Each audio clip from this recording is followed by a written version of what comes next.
जय हिंद दोस्तों, आज संडे। ये वीडियो उन जवानों के लिए है वो ये सोच रहे हैं कि हमने एमएससीपी लेकर के पेंशन जाना है, फिजिकल रैंक नहीं लेना है। लेकिन आप सावधान हो जाओ, कोर्ट का आदेश यानी एमएससीपी के नियमों में सख्त और सख्त बदलाव हुए हैं। यानी एमएससीपी उसी को मिलेगी और जो कि बिल्कुल फिजिकल प्रमोशन के लिए फिट है, और उसमें बहुत सारी चीजें ऐड कर दी हैं। और ये सरकार ने मामला एएफटी में गया। अब कोर्ट ने भी ये माना है कि एमएसपी जवानों के लिए आसान नहीं है। जैसा कि हम सभी जानते हैं कि एमएसपी से पहले क्या क्या फायदे थे और अब एमएसपी में क्या क्या अड़चन आ रही है, ये मामला कोर्ट में कैसे गया उसकी मैं कॉपी आपके साथ शेयर करूंगा। तो सावधान रहना होगा आपको। ये आपके लिए वीडियो है, आपके लिए वीडियो, आपके फायदे के लिए वीडियो। जैसा कि दोस्तों उन्होंने कहा, पदोन्नत परीक्षण से इनकार करने वाले, किसी भी अनुशासनात्मक कार्रवाई का सामने करने वाले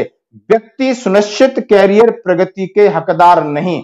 यदि आपने प्रमोशन कैडर में डिनाई किया है, प्रमोशन नहीं, प्रमोशन कैडर में डिनाई किया है, यदि आपको इनडिसिप्लिन एक्शन लिया गया है, यदि आपकी रेडिंग एंट्री है, यदि आप प्रोफेशनली कमिटमेंट, आपका प्रोफेशनली कॉम्पिटेंस नहीं है, यानी आपका ट्रेड वर्क अच्छा नहीं है, यदि आप लो मेडिकल कैटेगरी हो गए हो, तो आप एमएससीपी की अब उम्मीद नहीं करना, क्योंकि ये आदेश कह रहा है। तो आइए बोर्ड पर समझ सकते हैं। जैसे कि एमएससीपी और एसीपी के नियमों में सख्ताई कोर्ट का आदेश।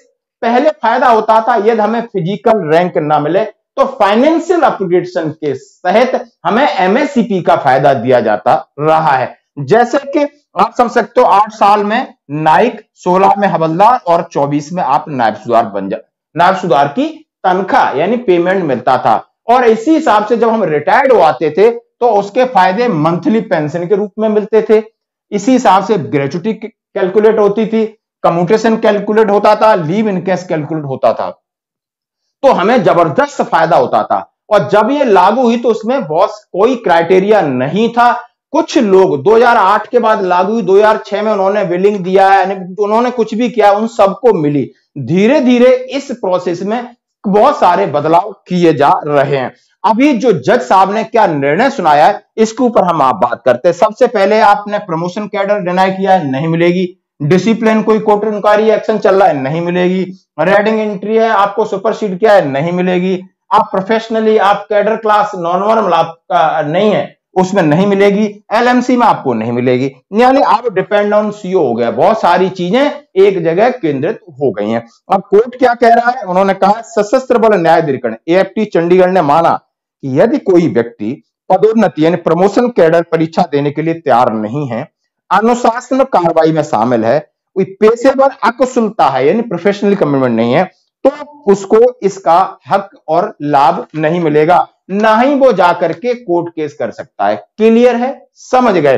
अब न्यायाधिकरण ने अपने फैसले में इसकी कंटिन्यूटी को तोड़ते हुए 8 और 16 और 24 की सेवा के बाद जो फाइनेंशियल अपग्रेडेशन दिया जाना है, और उस बंदे ने किसी कैडर और परीक्षा के लिए अनिच्छा व्यक्त की है, अनुशासनहीन है और उसका ट्रेड वर्क अच्छा नहीं है, तो आप वो एमएससीपी का हकदार नहीं है। सीधा सीधा ये कह रहे हैं। अंग्रेजी में चाहिए ले लेना, हिंदी में न्यूज चाहिए ले लेना।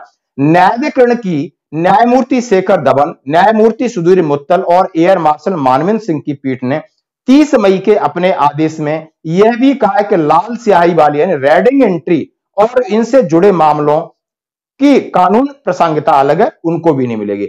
अधिकारी स्तर के नीचे कई पीबीओआर पर्सनल बल ऑफिसर रैंक एमएससीपी के तहत लाभ की मांग करते हुए न्यायाधिकरण का दरवाजा खटखटाया था। इस बात पर विवाद उत्पन्न हो गया कि यह लाभ गतिरोध को समाप्त करने के लिए दिया जाता है या पदोन्नति की अनिच्छा कुशलता ऐसे लोगों को दिया जाना चाहिए। उन्होंने कहा ये उन लोगों को दिया जाना चाहिए जो बिल्कुल प्रोफेशनली कॉम्पिटेंट है, मेडिकली यदि फिट है, और आप वैकेंसी नहीं है, वैकेंसी सिर्फ 4 है और 4 बन चुके हैं और ये हकदार है, लेकिन इसके लिए फिजिकल रैंक नहीं, तो उसको सिर्फ फाइनेंशियल अपग्रेडेशन दिया है। तो आप देख सकते हो कि बिल्कुल टकाटक बंदे को मिलेगी एमएससीपी। ये भी आप समझ लो निकल गई।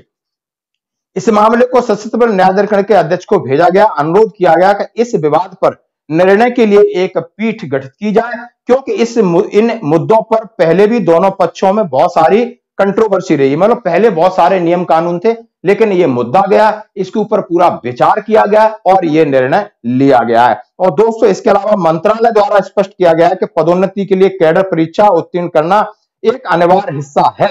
यदि कोई व्यक्ति पदोन्नति के लिए कैडर परीक्षा उत्तीर्ण करने से इनकार करता है या पदोन्नति के लिए अनिच्छुक है तो वह इस योजना का हकदार नहीं। यानी एमओडी ने भी, मंत्री वहां से भी ले लिया, आप समझ सकते हो। एमएससीपी उन व्यक्तियों के लिए है जो सेवा में लंबे समय से काम कर रहे हैं लेकिन उन्हें प्रमोशन नहीं मिल रहा है। तो आपने ये दोस्त समझ लिया कि यानी कोर्ट ने एक स्पेशल जो उनकी पीठ थी उसने अध्ययन किया, एमओडी को भेजा, रक्षा मंत्रालय को भेजा, अब नियम बन गया। तो आपने 5 चीजें ध्यान रखनी है कि आपका कहीं भी प्रमोशन कैडर है या आपका डिसिप्लिन एक्शन है, आपकी रेड एंट्री है, आपका प्रोफेशनल कंपिटेंसी है और एलएमसी आपको नहीं मिलेगी। तो ये आप इससे हाथ धो दिया लगभग जो लोग इस बात को समझ रहे हैं। धन्यवाद।